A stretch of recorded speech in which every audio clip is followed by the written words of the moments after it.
And April, it's a really important question I ask myself. Everybody should ask it.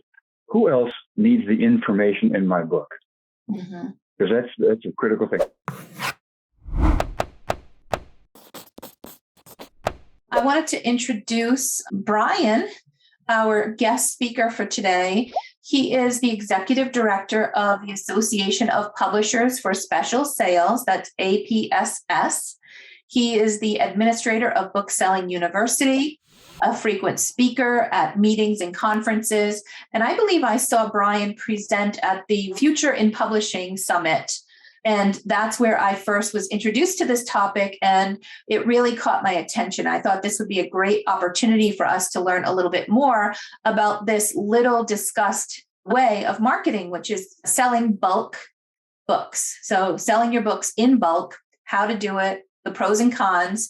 And for that, please join me in welcoming brianJud. Thank you so much for being here. My pleasure, April. Thanks very much for inviting me. Tell us a little bit about when we talk about bulk book buying. What is this? What is this all about?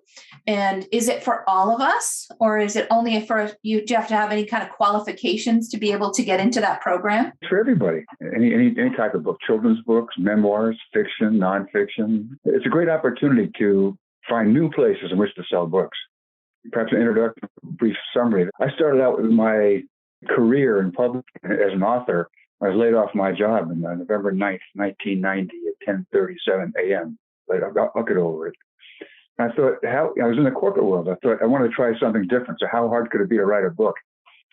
So I tried it, and I wrote a book about how to get a job. And I didn't know anything about how to market it or how to. I was in corporate marketing, but I didn't know anything about the publishing industry. So I started selling through bookstores. I thought that's where you sell books. I learned about returns. I learned about distribution discounts. I learned about 90 or 120-day payment periods. I thought there's got to be a better way. And April, it's a really important question I ask myself. Everybody should ask it. Who else needs the information in my book? Because that's a critical thing. What I did is I thought, who else needs information about how to get a job? I thought college students. So I started selling to colleges, and each of the major four-year colleges, 3,500 of those out there, all have a career development officer. So I sent a direct mail program. There are 3,500 of those. Weeks I sold 3,500 books, all one at a time. They paid the shipping, and they're all non-returnable at full price. So I just started finding other places of other people who could use my content. There's really important points there. One is the fact that stop selling your books, and you'll make more money. What I mean by that is selling what the book is about, what it does, not so much the format. The format is a variable. It's the information in your book. That's what we're selling. For example, I'm from Connecticut, and I went to the labor department and said, "Here's my book." And they said, "We love your book, but we're not going to buy it." I said, "Why not?" Well, because we do workshops, and we have a paper-bound book comes back upon itself. It doesn't lace. So I thought, well, I took it to Staples, took off the binding, put a wire binding in it, took it back and said, "We love your book." And they placed a standing order for 8,000 books a quarter. I never touched a word. I never changed anything about the book except the binding. But I put it in the form in which they wanted it. And so it was lay flat. And I said, "Who's doing your workshops?" And they said, "Well, we have various people who do that." So why not have the author do it? So they hired me to do the workshops. So using my book as a textbook, they paid me to do the workshops. And I took the model to other states. So that was a really important thing. And then another example is that when going to colleges, that the college students, they don't want to buy a book. They want information about how to get a job the night before they have an interview. So I took chapters out of the book on resume and cover letters and telephoning and interviewing, put these into 32-page booklets and sold those to the colleges, and they gave them to the students. And if they bought 10,000 of these booklets at a time, I imprinted their college name on it. So the point I want to make is that the form doesn't make any difference. You can get large quantity sales. You're selling the information in your book. This could work with children's books, and I'll give you some examples of that later. But a roundabout way of answering your question, April, is that you can get the large quantity sales into these non-bookstore buyers. That's the definition of special sales marketing. Is non-bookstore. So it sounds like you had your background in sales and marketing and confidence to just make those cold calls and blaze a new trail for yourself for your books. Well, I did. You don't have to do that in the sense that there are two parts to there's non-bookstore marketing, April. One is retail. There's non-retail. And retail is just like selling to bookstores.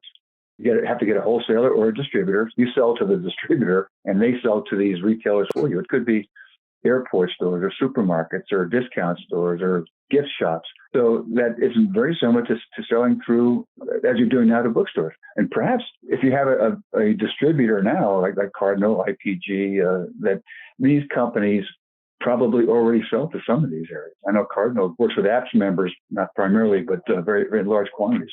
They sell to airport stores and supermarkets. But the important thing there is to define your target market, use your target reader. I've had my clients that come to me and I'll say, who's your target reader? Everybody who likes fiction, everybody who likes children's books. I say, that's the worst answer you could have. You need to define them. And I do that, the 5 W's. Who are they? Demographically, are they income and education, and geographically, where are they? Who, what, where, when, and why?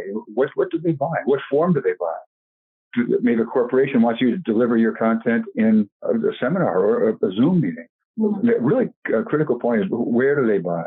And so if you're defining your people, if you're defining your people as women 25 to 40, well, these could be moms. They could be career people. If they're moms, maybe you want to be in supermarkets. If they're career people, perhaps airport stores. Moms might shop in discount stores. So when you define your reader, you can tell where to have your books on for sale. When do they buy? For my selling my job search books to colleges, I sold a lot of books in April, May, June, but I needed to level off my income, my revenue. So I started selling to state governments. And I sold the booklets to state governments that in Connecticut, that when people signed up for their unemployment benefits, they got a packet of 8 booklets, plus they had to watch a video that I did. So it's something that, again, you're taking this model to other places, but that's right, it's non-retail. But the retail, the key is to think about who's the customer of my customer.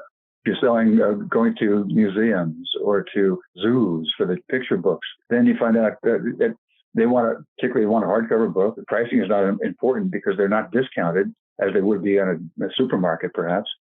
Right. They're looking for information that will be appropriate to their zoo or their aquarium. Or going to a Hallmark store is much different from the audience or the customers for Spencer's Gifts. So you know who the customer is. And then by defining your customer, you know where your customer shops. And then you just put these together with a distributor. So a long way of answering your question, you don't have to do all selling yourself in the retail area. That you have the distributors doing it. In the non-retail sector, that's different. You're calling on these buyers. And you're calling on the corporations, associations, schools, military, government accounts, and you're creating these same ideas. You're not solving the buyer's problems. For example, we had a shoe store, a children's shoe stores in Texas, 5 stores. So we created this punch card system that you spend X dollars and you get a card punched. And you get 4 of these punches, and the kids can pick any of these children's books that they had on hand, e-books and printed books. And then so they took care of the child from head to toe because of children's books at a shoe store. So it was a really fun campaign. But the kids loved it, and their sales went up. That was an important thing. We set up programs in hospitals. We created libraries of children's hospitals. We created libraries of children's books. And the nurses read the books to the kids. The parents came in and read the books to the kids. And then the kids took the book home with them, and then they just added to their bill. And they kept having them replenish that. And all the hospitals going state by state, and all the children's hospitals would take part in this program. We had a program. I'm focusing on children's books momentarily because there are a lot of your people here have children's books. Yeah. So we found out that the schools were having their budgets slashed. And the corporations wanted good publicity, good positive press. So we set this program up where the corporations would pay for these schools to buy books from our sales program. You're finding different ways in which to reach your target market. You're solving their problem. You're solving the problem of cut budgets. So you started doing this for yourself, and now you're creating programs to help others kind of connect with this system that you've started. Is that correct? Exactly right. I learned how to do it by selling my own books. Yeah. And then I started a business actually helping other people do their books. That was not really scalable. So we introduced a new program where we actually have a larger team of salespeople who go out and sell books for clients. It can be done. It's something that anybody can do. Particularly You're starting out with the retail sector, that you just find a distributor and take the books to the buyers for you. We have a couple of people that posted in the comments just asking if you could talk a little bit more about how to get a distributor. How to get a distributor? Mm-hmm. Oh, certainly. There are two levels. You have the publisher, then between the publisher and retailer, there are two levels of a wholesaler and a distributor. The distributor is actually someone who takes your books, they'll inventory those, and then they call on the retailers for you, and then they sell the books to the retailers. Mm-hmm. But that could be a wholesaler. It could be like Ingram, for example, would be a wholesaler, where a distributor would be like Cardinal or Small Press United or IPG. And distributor will take 65 to 70%. A wholesaler typically 55%. So if you have a $10 book, through a wholesaler, you're making $4.50. Through a distributor, you're making maybe $3 to $3.50. But the wholesaler doesn't actually call on their stores. The distributor does. The wholesaler would take orders. The distributor doesn't call on. That's why they take a discount. So the key to that, April, it's a really good question, because some people will send their book to a distributor and say, here's the greatest book in the world. Mm-hmm. And they don't care. What they want is something that will be profitable. Retailers are looking for store traffic, for inventory turns, and profit per square foot. So if the product on the shelf is not providing that, they take it off, put something else, then they return it and put something else up there. And you have to deal with the returns. Yeah, I remember when I first started looking at distributors, the applications that they had, they wanted to see some really good sales. They wanted to see a really good marketing plan. And I felt like until I got further along and had all those things in place, it was kind of a barrier to even just entry with a distributor. Is that what you found as well? Not really. Well, I shouldn't say not really. I did have a good marketing plan for my book. And so I got a distributor right off the bat for Job Search 101. I got a distributor for bookstores. But the key to that, April, is the marketing plan needs to be primarily the promotion that you're doing. So because the retailers, they don't want a book on your shelf. They want your book at their cash register. So if you can demonstrate to them that you are doing a lot of promotion, and that when you're doing a radio show or a TV show or on your social media, that you will mention the fact that your book is in these stores. So if you can demonstrate to the distributor that your book is promoted heavily, they'll take that book over a different book that's not promoted. The other book might be, I don't want to say better, because they do want obviously top quality. But the fact that if they're deciding which book should I take, A or B, they'll take the one that has the better promotion plan. You don't have to have a real in-depth marketing plan for that. But if you can demonstrate to them that you can do the promotion, you have a heavy social media platform, that you have doing radio shows, you're doing TV shows, you're doing whatever promotion you're doing. Mm-hmm. And they're much more likely to take it on. So if you know who to contact, and those, I just mentioned a few of them, they work through APPS members for that. But then there are others like ReaderLink, for example, is a distributor for the supermarkets and for pharmacies. choicebooks.org is for supermarkets and pharmacies. There's a place called greatrep.com. And these are rep groups that call on gift shops. You go to their website, they have one page called Lines Available. So you go there, you put in a picture of your cover, a description of it, what kind of gift shops would be appropriate for it. And they take about 15% of the net sale. Net sale is 50% off, so they take 15% of the 50%. But you don't have to call these distributors. You can go on there, that Lines Available page. Also, another page on that site, it has the shows that they'll be attending. And they're all over the world. And I know you have somebody here from the UK, some people from Toronto, Montreal. They have these reps covering UK and Montreal and Canada and all around the world. So the key to that is finding that distributor, letting in a wholesaler, letting them know how much promotion you'll be doing. Mm-hmm. And then certainly do it. If you have a good sales record, that's key. It's very important, but it's not it's not a deciding factor. So the amount of promotion that you're doing is a deciding factor. I know Linda also had a follow-up question. She said, if we're giving 65 to 75% to the distributor, how do we manage to have any profit in that kind of situation? Be 65 to 70%. Well, that's the key. That's one reason I started selling other places other than bookstores. You have to really look at lowering your cost. And unfortunately or fortunately, the unit cost is primarily based upon the printing cost. What I did was look at a 4-color book. Mine was a black and white interior and a 4-color cover. And it was, say, $2 to print 2,000. Or it might have been 75% or $1 to print 10,000, but I didn't have $10,000. So what I did is, you think, well, what's the most expensive part about printing that book? 4-color cover or black and white interior. It's the color. So I had them print 10,000 covers and then just put together 2,000 books at a time. I was able to reduce my unit cost significantly. It's under $1. So I was able to make money for that. So you have to think about the volume of revenue and the velocity of revenue and the variety of revenue, the 3 V's. So if you can bring your cost down and get greater volume at greater velocity where you have regular sales coming in, which is dependent upon your promotion, then you can get that. And the variety of revenue is having a dual distribution where you have it through bookstores and retail and non-retail.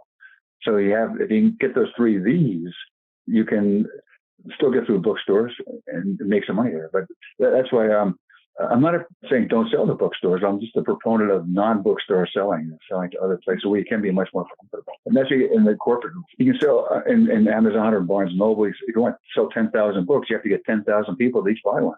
Maybe 12,000 people get present returns. Right. In the corporate world, you can get one person to buy 10,000 and they pay the shipping. Right. And there's no returns. I love how you're saying, and no risk of having them return them.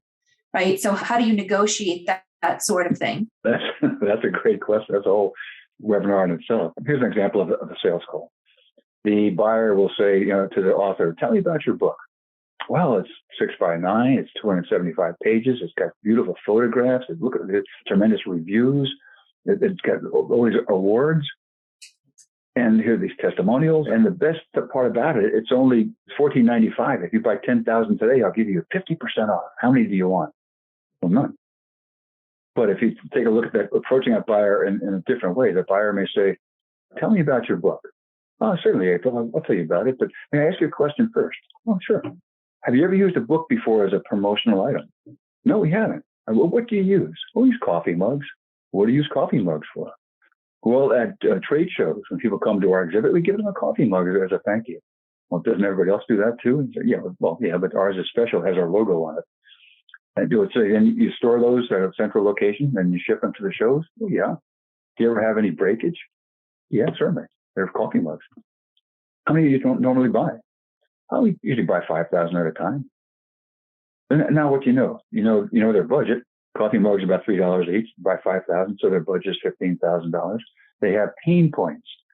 They don't have a unique premium at the trade shows. They have to store them, so they have a storage cost, they have a shipping cost, and they have a breakage cost.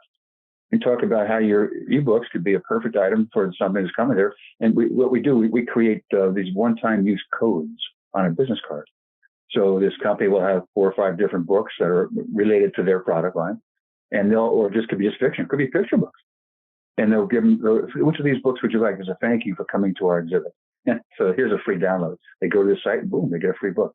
That's a very broad way of saying how to negotiate a sale. What you need to do is find their problems and show how your content can solve their problems. We had a pharmaceutical company that wanted to, they make other products for chemotherapy and radiation therapy for cancer. So we had a book about how to eat well through cancer. And they bought 52,000 books for their initial order. And they gave them to the doctors using their products. And the doctors gave them to their patients. So they have a nutritious diet while going through the chemotherapy or radiation therapy. We helped them solve a problem. They wanted to reward their doctors for it. If you can demonstrate to the buyer that you can solve their problems, then you get the very simplistic way, then you get the order. And you go to a trade show. These are starting to open up now. There's a website called 10 times, the number 10 times.com. That lists all these conferences and workshops and trade shows all around the world, in UK, in Canada, and wherever. A couple of ways. You can go there. If it's nearby, you attend it. And then you call on the exhibitors. Or you can get an exhibitor to show your products. if it's aligned with their selling, then you can get them to display your products. It doesn't cost you anything. You obviously give them a percentage of the sale. You give them 25%. You're 25% better off than selling through a wholesaler, and 50% better off than selling through a distributor. That's where the variety comes in of those 3 V's. So also the volume, you get 52,000 books at a time. And what's good about that, April, is that if you get an order for 10,000 books, print 11,000. So then you get that 11,000 unit price, but you keep 1,000 books on hand at that 11,000 book price. But really, a key perspective is the fact that you're no longer an author when you publish a book. You're a business person. Right. And you've got to look at it as a business. You're running it. That's what I did. I didn't go into this thinking, well, I'm going to try it, see what works. I did it as this is my new career. I've got to make it work. And that was 25 years ago, 30, a long time ago. And I built several businesses as a result. So you're no longer, you have to look at it as business. And before you start out, cash flow. Can you make money at this? And look at the returns and look at if you don't want to sell, well, get the distributors or get these reps, or I have a program I can do it for you also. So you can still get the revenue from this without doing the work yourself. People don't have the time, the inclination, or the skills to go out and pull on corporate buyers, which I understand. Mm-hmm. So you find someone else to do it for you and just pay them. So can you talk about printing? It sounds like if you're going to be selling books in bulk, that the author would be responsible to find a good, low cost, high quality printing in order to make it worthwhile, right? Correct. Printers can give you a low price, high quality, or short delivery time. Pick 2. Right. You can't go up. So it's something that you have to look at. What I do is, if it gets that 52,000 book order, they pay the printing out of that, certainly. I would give them 3 different quotes. We have printers that we work with on a regular basis, and we give them quotes on printing that quantity based upon the delivery times and then the paper that they want. We provide them with at least 3 competitive quotes. And they can really be different. That's why it's really important to get at least 3 competitive quotes, because it can be $1 or $2 difference on a unit price to make a big difference. If you're 30% off, or making 30%, 70% off to a distributor, you really need to keep your costs down. It's good to get a relationship with a printer and try to, if you can, do all your printing through one printer. So then they start to give you a little bit of priority as the orders come in, and they have to decide which order goes on the press first, then you get it. But you have to look at it too. You have the digital printing or offset printing. Digital printing is in small quantities, up to about 700. After that, you go to offset printing, which they bring them in larger quantities. So you can have if you have a small quantity, you go to the digital. So we do, for example, for a picture book or any kind of a book, if you have a generic product or generic name of an item, then go to the manufacturer. If you have your character jumping into a car, have them jump into a BMW. Then print one book, take it to BMW, and get them to sponsor you. If they say no, have them jump in a Lexus, have them jump in a Chevy, have them jump in a pickup truck, or have them pick up a 7-Up or a Coke or a Pepsi. It's called product placement. We do a lot of that with cookbooks. Instead of putting ketchup in the recipe, you put in Heinz ketchup. So Heinz buys X thousand books and gives them to the retailers. It's being a little bit creative, of finding different ways in which to reach these people. But it all gets down to the basic fact that you're solving their problems. In the retail, you're solving their problems of inventory turns and profit and store traffic. In corporate world, not just corporate world, in any non-retail. And for schools, you think about that as the academic market, not public schools. Public schools are difficult to get into. But the military runs about 200 schools outside the U.S. They're looking for children's books for all ages, preschool up through high school. So that they then go to the Department of Defense. They sell a lot of books. They buy a lot of books. Homeschooling, because of the last couple of years of the COVID, that people are doing more homeschooling. It's a burgeoning market, but they're selling it. It's growing rapidly. So what we do there, instead of going to all these different groups of homeschoolers, go to the National Homeschooling Association and get them to put the book on their website, or to just communicate it down through all their network or all their levels, and then they get 15%, usually 15% of the sale. What I always try to do is go to as high in the level as possible, and then have them do the work and pay them for getting your books in PTA, using a book as a fundraiser. Go to the National PTA Association instead of going to each school and having them doing a fundraising event. That is so smart. You need to be confident enough in your book that you know who needs it and where it should be placed. And then also brave enough to go and chat with these companies. And I always think you got to know somebody. You have to have an in to get through there. But when you started, you didn't, right? You just contacted these people with a script or a pitch in mind and kind of pivoted to what they needed the most. Is that right? That's correct. Yeah. If you go to a trade show, for example, that these are people they have to stay at their booth and they're looking for people to come up to them and just start talking with them. If you get a referral, it's always the best way to get in to see somebody. But you can do searches online. Who's the director of marketing for Walmart? That comes up online. It's a search. Go to LinkedIn and try to work in there. And if you can go to someone, see their profile. You know that the direct market or the marketing manager of BMW is on LinkedIn. Maybe have some. If you go to their profile, maybe there's something that there's in common or something. Then you can get them. You can link or connect with them. So there are ways in which you can do this prospecting, which I think you're alluding to, finding a name for people to contact. It feels like panning for gold, for crying out loud. That's a good analogy. That's a great analogy. Yeah. I think that there are people like you that are really good at that, and maybe others that are brand new authors that are just doing their best to navigate through this process. So could you talk a little bit about what you offer authors to help them get started with these kinds of situations? Certainly. One service is that we can, if you want retail, we can submit your books to the wholesalers and distributors for you, like ReaderLink or Cardinal or to Choice Books or to Great Rep, whatever. We can do that for you. We can't guarantee that they'll take your book, but we can guarantee we get it to the right people. We have their forms, and they look at us to vet the books. If they know if we send them something, it's appropriate. Someone could have a great book, but it may not be appropriate for supermarkets, so we wouldn't send it to them. Well, that's on retail. The non-retail side, we work through a national network of about 60,000 salespeople in the U.S. and Canada. And what they do, they're not book reps, April. These are promotional products reps. Mm-hmm. So they're selling cameras and watches and umbrellas and T-shirts and ball caps and key rings and coffee mugs to these buyers. So what we do is we get books to them to sell instead in place of that. And they love it because they've been calling on the same buyers for 20 years in some cases, selling the same coffee mugs. Now they can get a book which has a lot of more cachet to it. It's something that is more value. It's something that could pass along readership. So what they do is they go out and call on the buyers and do all the selling for you. And then I call you and say, well, we have an order for your books, and we pay you 40% of the list price, and we pay the shipping charges, and the books are all non-returnable. This thing, retail generally returnable, non-retail non-returnable, as a general statement. That's the two programs. We can take your book or get your book into the retail. Again, I can't guarantee that thing, but it's the distributor's decision. But on the non-retail side, we put you in a program, and you're in that program for the life of the title. If I was to send in samples to you or get started with something like that, how long before I would expect to start seeing potential orders for my book? Good question again. On retail side, 90 days. If you don't get sales in 90 days, they'll take your book off, send it back, and put something else on there that's more profitable. The total opposite in our sales, that 52,000 book order took 3 years to consummate. It takes longer because we do 4 catalogs a year, July, October, January, and April. I tell people it's at least a year before any sales occur because these reps are out there.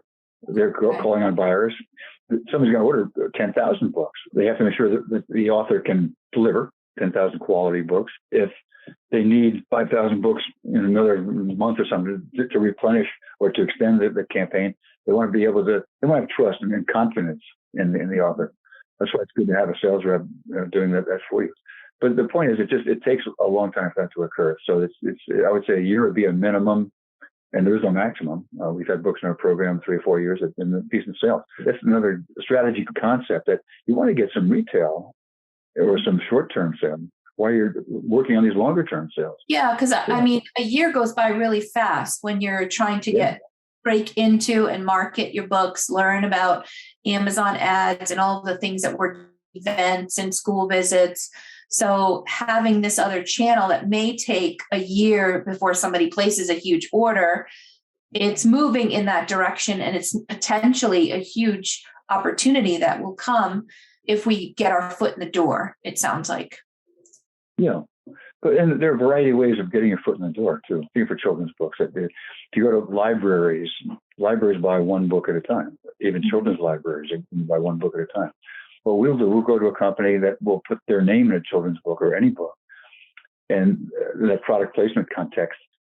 And then they will buy X thousand books and they donate them to the libraries. They'll give them to the libraries. Oh. So you get the 4,000 book order. The libraries get the books for free and the company gets some promotion aspects on it. That's a way to get, so you can do that for children's libraries or children's hospitals. Get great rep to go to children's hospitals for you. So get to moms groups, International Moms Club, that for big on children's picture books, educational stores, educational bookstores. The government has a lot of programs for children that they'll buy. I don't want to focus just on children's books. Like SBA, if you have a business book. I don't know if any of your clients have business books. SBA or SCORE would be someone for that. So we had a customer that wanted to have their employees have a better lifestyle, a healthier lifestyle. So they would reduce their healthcare costs. Mm-hmm. So we had a book on walking. And because the sales reps have access to such a wide variety of products, we set up a continuity program where month one, each of the 10,000 employees got a book on walking. Month two, they got a pedometer. Month three, a journal to keep track of their exercise. And they hired the author of the walking book to be a spokesman for him. They paid for him to fly around the country and talk to everybody about a healthy lifestyle. Think outside the box. Think of, what can you wrap around your book or with your book? What kind of program, what kind of corporate sponsor might be interested or association might be aligned. And I love the fact because, I would typically think of a hospital. I would want to call a hospital, but you're saying don't call a hospital. Go to like the big guys that has the association for the hospitals, things like that, because that's where you're going to get better results. And we could wing it and do it ourselves, or we could go to you. So what would be the process if anyone here or watching the replay wants to apply and send you, get started with your program? What does the cost involved and what are the steps to take? First of all, we have to see the book to make sure that it's the right quality and also the book that we think we could sell. And then if it is that, then what we do is we have a setup fee to be in the program. It's a one-time setup fee, $250 for the basic listing. A larger size, quarter page could be 500, half page 800 for multiple titles, perhaps a full page. And that's a one-time fee for as long as the book is in print. Sorry, so it's something that if the book for $250, you're in our program forever. Then we pay you 40% of the list price. We pay the shipping charges, and the books are all non-returnable. We're making our money off the sale of the book, not off the upfront fee. We do a catalog, and we have to pay. We put the books in a search engine that's accessible by these 60,000 salespeople. It's populated only with promotional products. So we're the only provider of general line books to this search engine. So they put in the term motivation. They might get plaques and awards, and our books on motivation. So that you're in that search engine forever for that price. So when you pay the 40%, how does the printing cost get factored in and all of that? Okay. So if it's a $20 book, we would pay you $8, out of which you would pay the printing cost. And your profit would be the difference between that $8 and the printing cost. So I guess it depends on the volume and the cost, finding the right printers in order to get it to something that makes sense. But if you're selling 50,000 books, even if you're only making a couple of dollars a book, that's still a really fantastic return. That's another good point. That you look at the total amount of revenue from the sale, not the unit price. Those booklets that I did for colleges, the 32-page booklets, I made a dime each on those. I sold 2 million. So you look at it adds up. If you can get that price down where it's attractive to these people, because if they're going to buy 50,000 books to give away, they want typically a soft cover book, and they want to get the lowest price they can. Obviously, look at the how much you make in the aggregate, not the unit sale. That's really another change of perspective that the author needs to have. Lois is asking, do you find affordable quality printers? Right now, she's currently making about $2 a book on a $16 book from Ingram Spark. If that's a picture book, that's a great price. The printers now, there's a shortage of paper. Right. The printers now, they're backing out like 3-month delivery in some cases, and they're not as I don't want to say economical, but I'm not giving a lot of discounts on the printing now because they can't get paper. If I were to send you this and you came back and said a year, 8 months from now, April, we've got an order for 50,000. Now I've got an order. I've got, I can get some quotes on printers. They're placing the order, but I'm getting a deposit, which I'm paying for the printing cost. So it's not like you have to have a ton of books on hand, right? You're waiting to get that big order before you do the ordering of the printed books, right? Another great point. We don't take any inventory because of that 52,000 order. They put their logo on the cover. On that 10,000 book order, they had a tip-in page from the president. But these people are ordering books for Christmas now. Okay. And it's something that we're bundling a program, putting together a Christmas book with a plate. And the plate is for Santa's cookies. Another one that's the Christmas book with a glass, and that's for Santa's milk. So doing it through some gift shops, and they're selling these as a bundle. But we're going to corporations now, a company that makes the glass, giving us some real good pricing on that. But it's going to the gift shops with this bundle idea, the book about Santa, and they have a plate there with, and you could actually put that up so the glass has the gift shop's name on it if they want it, or it could have the purchaser's name on it. That's a little bit more expensive. And you're approaching things at a higher level than just the individual gift shops. What's the association? Oh, Great Rep, Great REP. Oh, that's the gift shop one? Okay. They're sales reps. They're not distributors or wholesalers. So they'll call them gift shops. They can go to hospital gift shops for you. Okay. Reader Link will do hospital gift shops. If you find some way to really stand out. So with a plate, for example, or a glass or a coffee mug, whatever it may be. Dana wants to know if you have suggested printers based on your experience, or if we were going through you, printer contacts that you would recommend we look up that you've dealt with. Oh, sure. Norton and Gunn is very good. Sheridan is very good. Total Printing Systems, TPS. TPS actually has a great website, and they have a calculator on their website. You can go there, and it's free. You go there and you put in all the specs of your book, and then you put in the quantities, and it automatically creates a quote for you. And then just change the quantity. Say, well, I want 500 books. It's going to cost me $5 each. It's $2,500. If I buy 1,000 books, it's $250 each, $2,500. But it's the same price as the 500 books more. So, but you go to totalprintingsystems.com, I think it is, and just look at that calculator, and it's really a good way to help organize and help price a book for any quantity. So, what more would we need to know about your program or getting started with your program? It's a couple, $250 or so to get listed. You're in the catalog as part of that listing. First of all, we have to start. You said reach out to you and make sure that the book is a good fit. So would that be an email with a copy, maybe a PDF copy of the book? We just do a printed copy just to make sure the production quality is good. Okay. The initial investment would be the $250. And worst case, it sits and maybe it doesn't get any traction for a while, or maybe never does. Maybe it's not a fit for programs that are coming up. So is that the extent of the cost, or is this a renewable thing you have to do each year? That's a one-time fee. It could be $250 if you have want a little larger space. It'd be $500 for quarter page, a half page for multiple titles, 2 or 3 or 3 or 4 titles and a half page, or more than that, you'd go for a full page. Full page would be $1,400.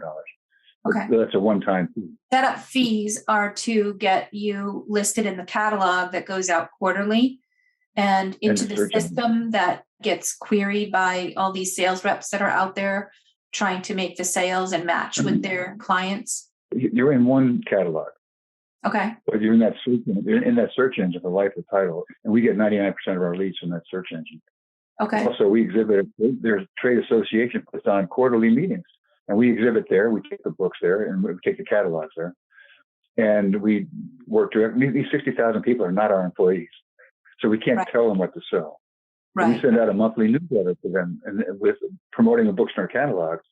And the authors can submit something to that newsletter every month. There's no charge for that because that helps us sell the books.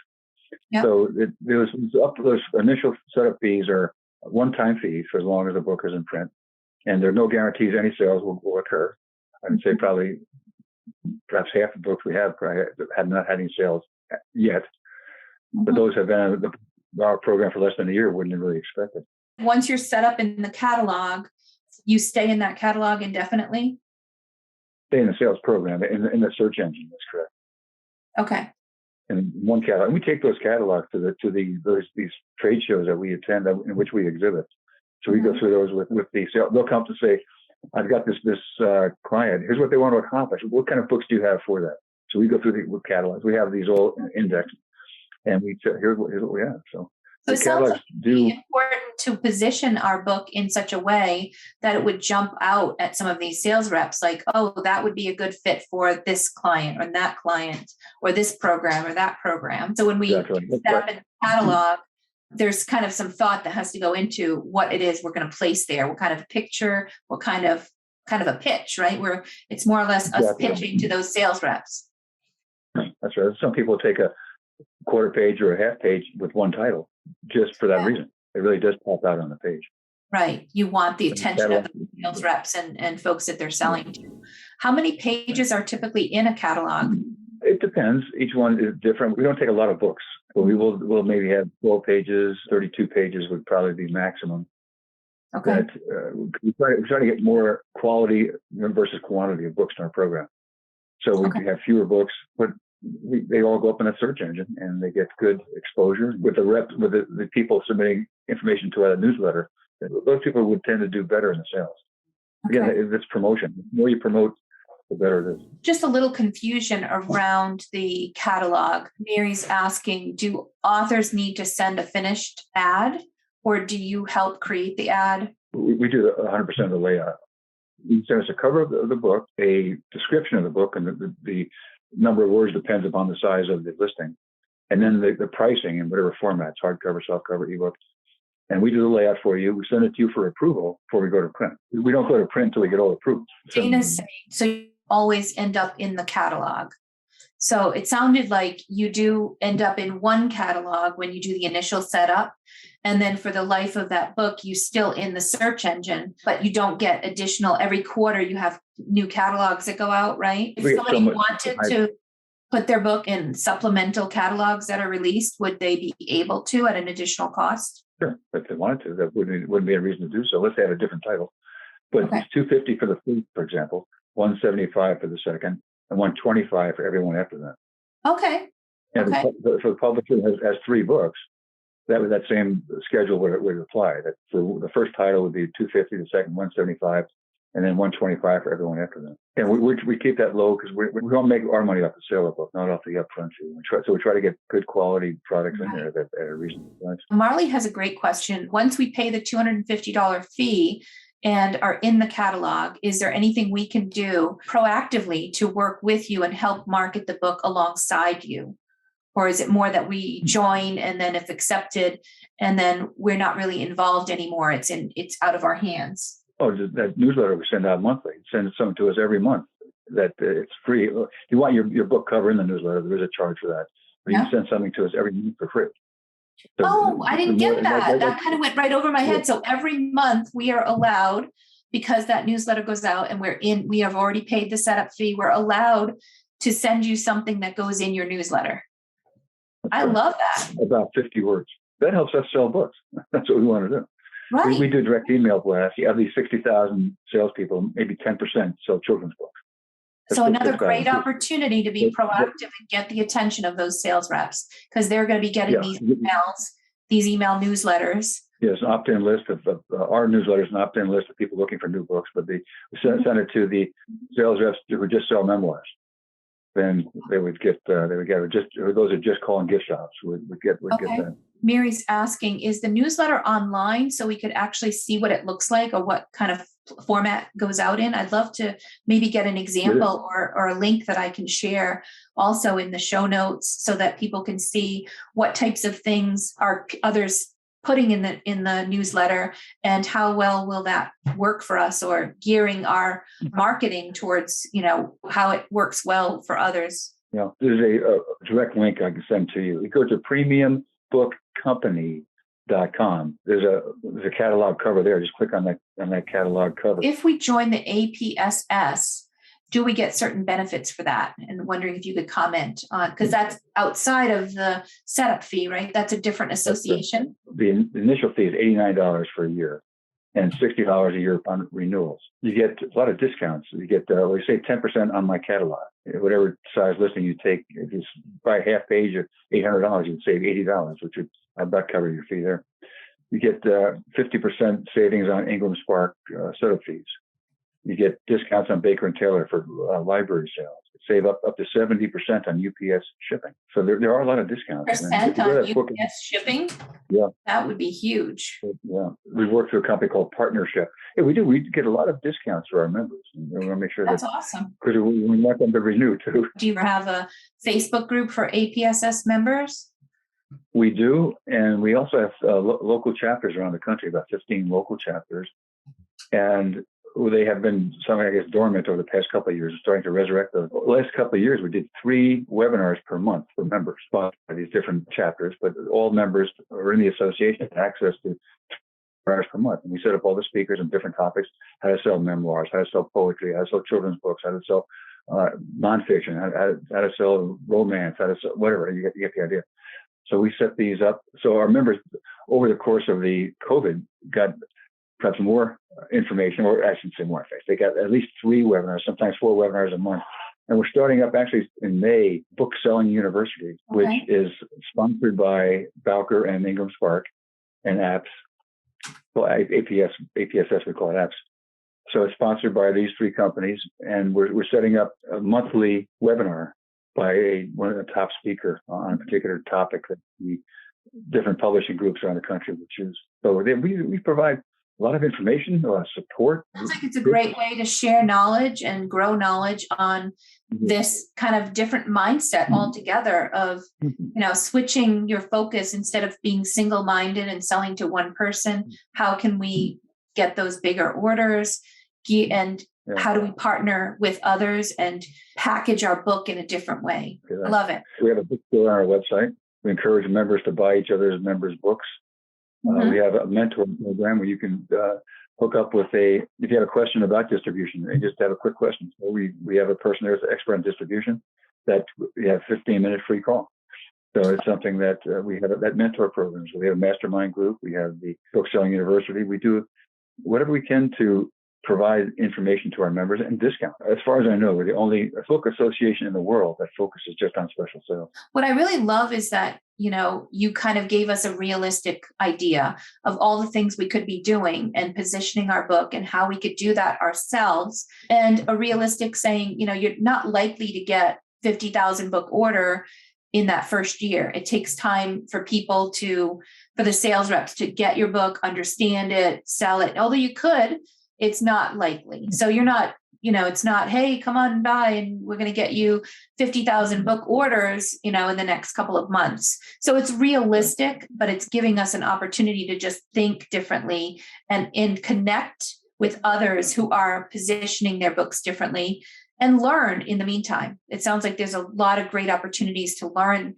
what you're doing and to get better at it ourselves. Excellent summary. Great question from Linda. I think she asked for my contact information. It's brianJud at bookmarketing.com. And for APPS, Association of Publishers for Special Sales, is bookapss.org. Directly to me, if anybody wants to email me, and I'll send them information on joining or on my sales program or the distribution program or that special program we have for children's books. We have such a wide variety of members that we really try to have programs that are appropriate for the different members. Well, this is really great. I just want to really thank you, Brian, for taking time out of your busy day and helping us to really understand and wrap our head around this. This is awesome. You're very welcome. You're very welcome. Thank you, everybody.